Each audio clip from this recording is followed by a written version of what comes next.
Hi, welcome back to The Scent Advocate. Today we're going to talk about fragrances that are bright and energizing for spring, but where the notes describe something a little bit different, in my opinion. The notes tend to indicate, again, this is my opinion, that the fragrance would go in a different direction.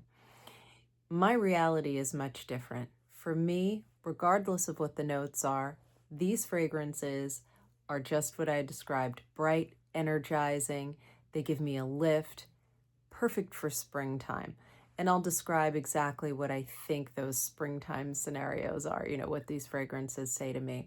But I thought it was interesting that based on the notes alone, I wouldn't necessarily be inclined to reach for these.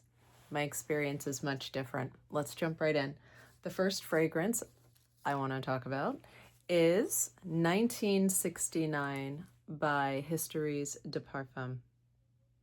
This is a 60 ml. It's an EDP. It goes for $135, and it's a 2001 release. The nose behind this is Gerald Guillain. The notes are cardamom, chocolate, rose, clove, coffee, peach, patchouli, musk, and florals. And those things are true. That the notes are there, but for me, the experience is much more uplifting. Some of these heavy notes, the coffee, the clove, the cardamom, the musk, to me, that implies something much moodier, much heavier, and a little bit darker than what I experience. The opening is incredibly bright. Also, this isn't a gourmand to me. This is definitely a musky kind of floral fruit, but heavier on the musk. Not gourmand at all. Imagine you're in a 3-season room at a very bright restaurant, with lots of flowers around, lots of springtime blooms, maybe peonies. And there is a light lunch being served that includes spiced peach iced tea and a peach tart. And it's not a cobbler. It's not, some kind of peach pie. No, this is a tart. Very minimal, flaky crust and fresh peaches, maybe a sprinkle of spice like a cinnamon or something. And that's what you're experiencing for lunch. Those are the smells. Then there's the musk of the skin, kind of warmed by the sun coming in through the glass, enclosing the 3-season room. And there you go. It's not at all. There is a coffee note, maybe somewhere at another table, someone's having some coffee. It's very faint. It grounds the coffee grounds. Yeah, I just said that. So it kind of grounds the brightness of the peach and what are almost solar accords that you get from this, and brings in a depth to the skin musk that you experience. It's very nice, very sophisticated, and yet energizing, positive, uplifting. It's 1969 by Histories de Parfums.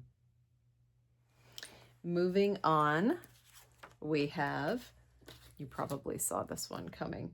It's Rabbit by Zoologist. I love this one. This is always so positive, so energizing, so uplifting, sweet. Oh, it's really beautiful. So this is a 60 ml extrait. It's a 2024 release, and it goes for about $240.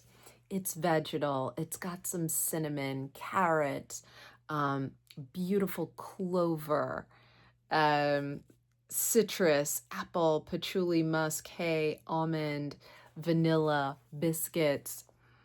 Very bright, very happy. If happy had a scent, this would probably be it. So it's kind of a green gourmand for me. You know, lots of lemon cookie, like a glazed lemon cookie up front, and images of precious, soft new life kind of frolicking around in a field of clovers, you know, in complete and utter innocence, celebrating life. That's what this smells like. And the brightness of that, I guess, biscuit in this context, where it's listed in the notes, implies a cookie as opposed to like like a buttermilk biscuit. And it's a gourmand that's rounded out by those green notes and the vegetal experience from the carrot. Very, very comforting. The images it creates in my mind are just, you know, completely wonderful. Rabbit by Zoologist. Moving on, we've got, oh yes. Have you heard of, where are you? Rococo Pie by Sarah Baker. The nose behind this is Chris Maurice. It is a 2024 release, an EDP, 50 mil, and this goes for about $195. This is also, and if you're noticing a theme, you're quite right, a peach forward fragrance. I'm getting, you know, maybe that's a common note for springtime, that energizing feel you get. Do you find that very often when it's a fragrance that you experience in that way, there's a peach note? Let me know in the comments.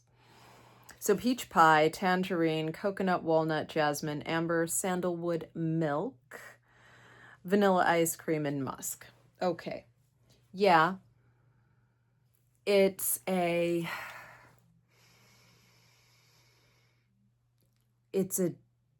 spicy peach with, God, there's a lot going on here. A soft, spicy, peachy musk, I think, is the best way to kind of describe it. It opens with a fair amount of pink pepper to me, and I think that's important, or it's important to point out that it's a pink pepper and not black pepper.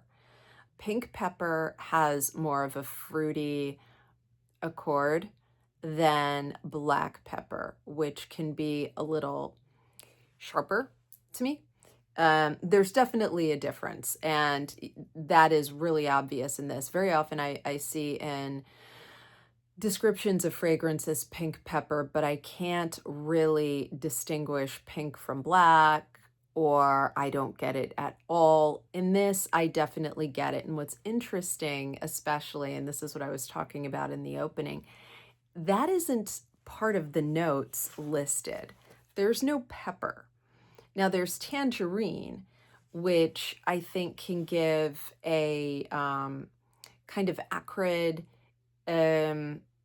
almost bitter feel to a fragrance, but that's not what I'm getting either. I mean, yes, I perceive the note, but that's not what is creating that pink pepper. There's something else. Pink pepper. So there's pink pepper, and I'm also getting some cardamom, some kind of, you know, weighty spice in the front to really give a lot of depth and richness to that peach. It's a sophisticated peach. I think I've mentioned the elusive but respectable sophisticated peach in other videos. So it sounded ridiculous then, and it still does, but I do think it's descriptive of what's going on here. Not really a gourmand, right? And again, from the notes, you're kind of getting the feeling, between the peach, the vanilla ice cream, the milk, coconut, etc., that this is a gourmand. In my opinion, it is not. It is again, soft, spicy, musky peach that is a little more serious. So when we look at, the uplifting, happy, jovial experience you get with rabbit, this is different. This is energizing, positive, but maybe more serious for like a work environment. There aren't little fuzzy cute things frolicking in a field here. No. There may be cute, serious people frolicking around an office. Yes, that's more like it. Rococo Pie by Sarah Baker. All right, moving on.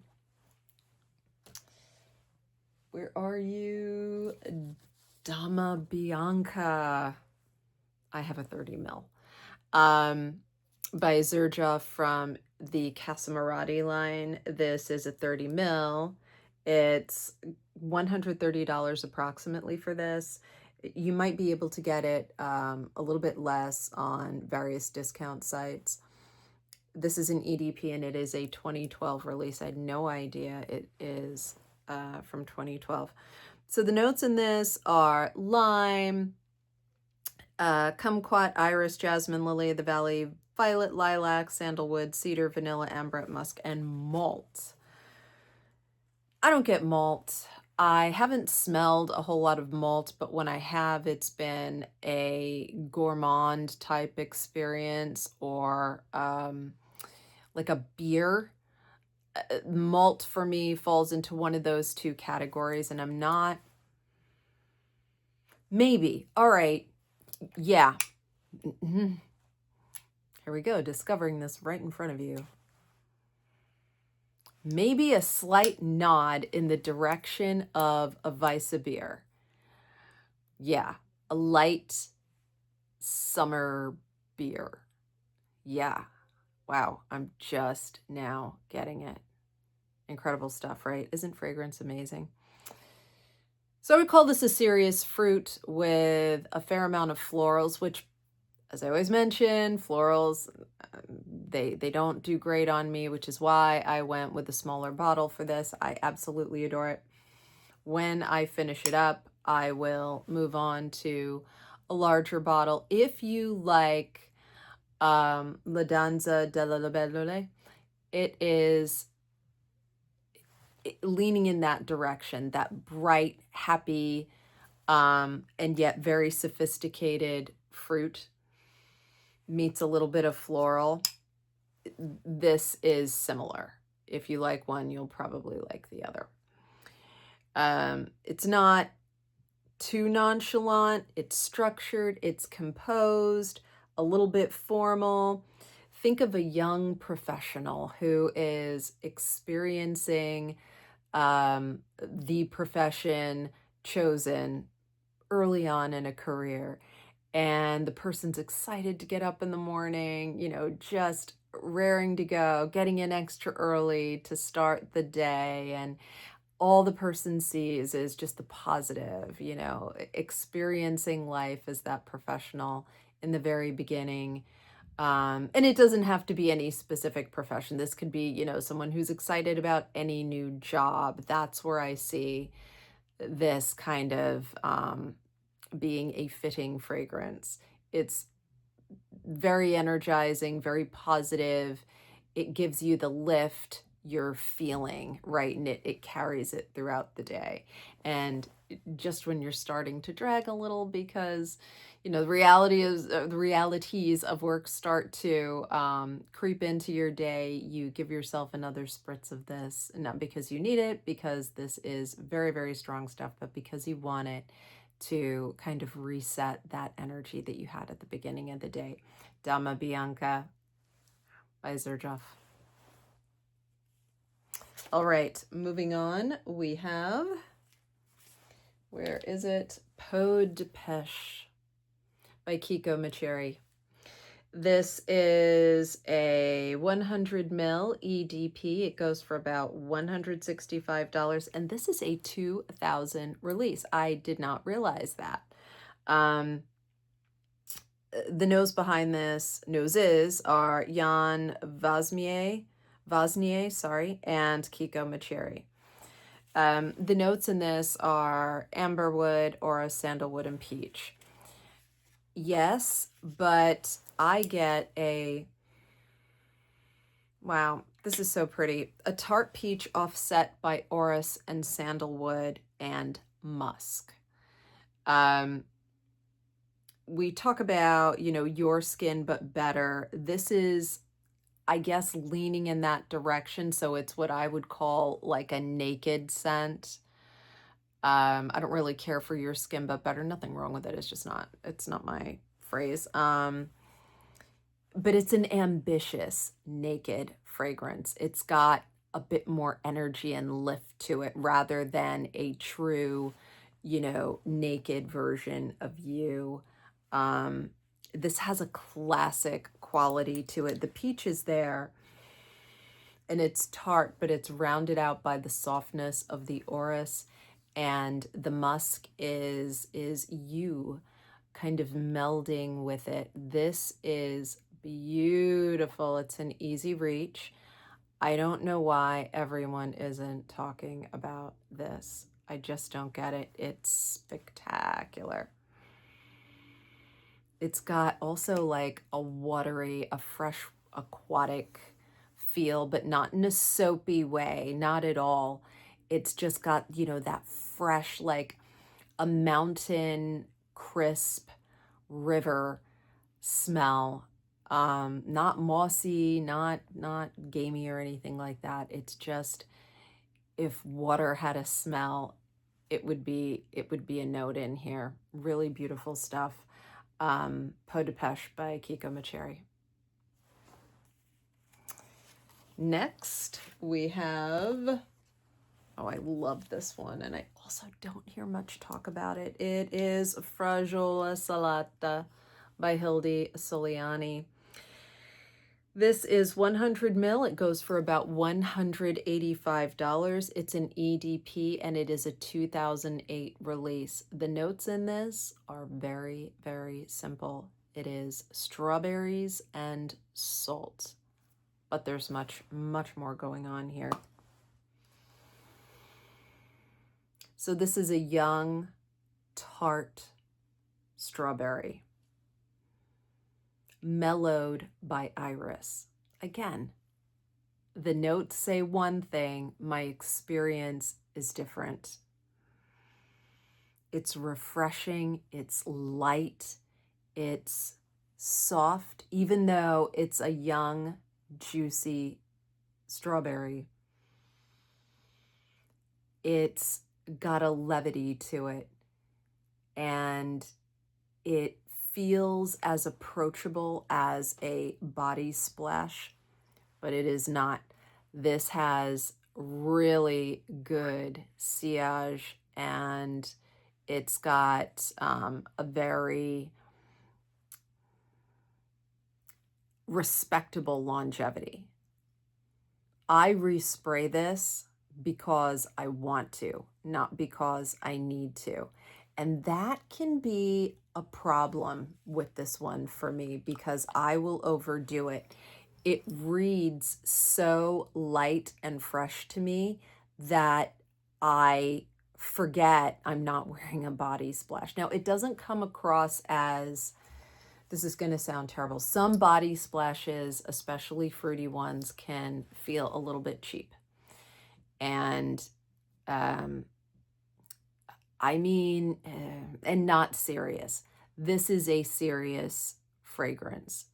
It is not, for my, it's not something I'd give to my little girl to wear. It's not like that. It's more serious, more mature than that, but it is still fresh. Just don't be fooled by that freshness of it, the brightness of it, into thinking it's not a powerhouse. It is, and you can overspray it. But this is absolutely stunning stuff. By the way, if I were going to wear a fragrance to a place where I thought I might break a sweat, I'm not saying I'd go, deliberately wearing this to the gym or anything, but if there was a possibility I was going to be outdoors and might perspire a little bit, the kind of perspiration where you just kind of glow. You're not, a deluge of sweat, just, a slight shimmer, a glow of the hint of perspiration. This would just bloom on your skin. Gorgeous stuff. Fragola Salata by Hilde Soliani. Next, we have, I think this is the last selection for the evening. Yes, it is. It is also Hilde Soliani, and it's Avatar. Have you tried this one? Ooh, I love it. This is a 100 ml EDP. It goes for about $185. It's a 2019 release. This one is probably, for me, the least, where the notes are the least descriptive. So the notes here are caramel, sugar, milk, and biscuits, right? Straight up sugary, rich, gourmand. No. With all due respect, Hilde, I love your stuff. I have many. I'm a true fan. What? Okay. This is another musky peach for me. And oh boy, is it gorgeous. If you don't like gourmands, you're going to be just fine with this one. Let me tell you. It's a musky peach, but heavier on kind of the white musk. There's also a hint of amber in here. Yeah, there's a creaminess to it, but it's not an edible creaminess. This does not strike me as a gourmand. It's just, it's an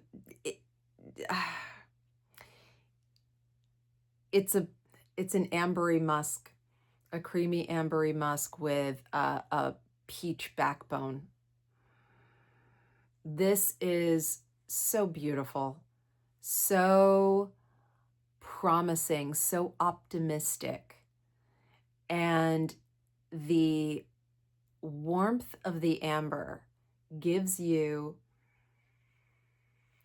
a singularity that I think distinguishes spring scents from summer scents. This is a spring. Beautiful stuff. If you haven't tried this, I highly recommend you experience it. It's